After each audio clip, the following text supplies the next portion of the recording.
Let us look at the general VAR model. And then we shall introduce some concept or some terms here, VAR into bracket P. VAR into bracket P, where we have K variables and we have P lags. This P, it means P lags. I will explain what lags are. So the general model is like this, that let yt be a vector of K variables.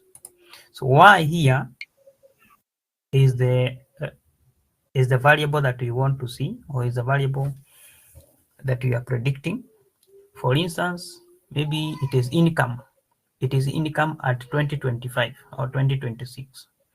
So this income of 2026 depends on income of 2025, income of 2024, income of 2023, up to income of P, income of T minus P.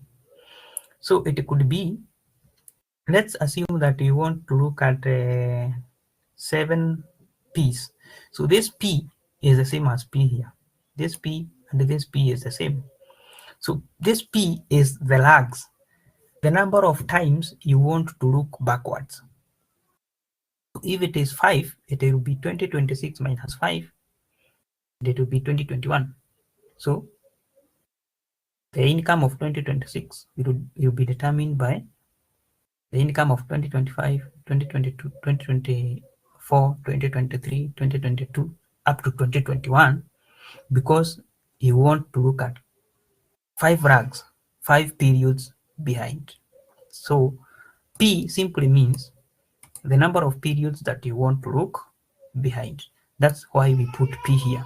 So let's assume you want to say, if P, you can say, so you can say if P is 5 years behind, if P is 5 years behind, then you have VAR 5. It means that you are looking at 5 lags, 5 years or 5 periods behind. That's why it is written like this, VAR into bracket P. So this is the general representation of a VAR model in case we have one variable. So now we understand what is a VAR model and how it is presented.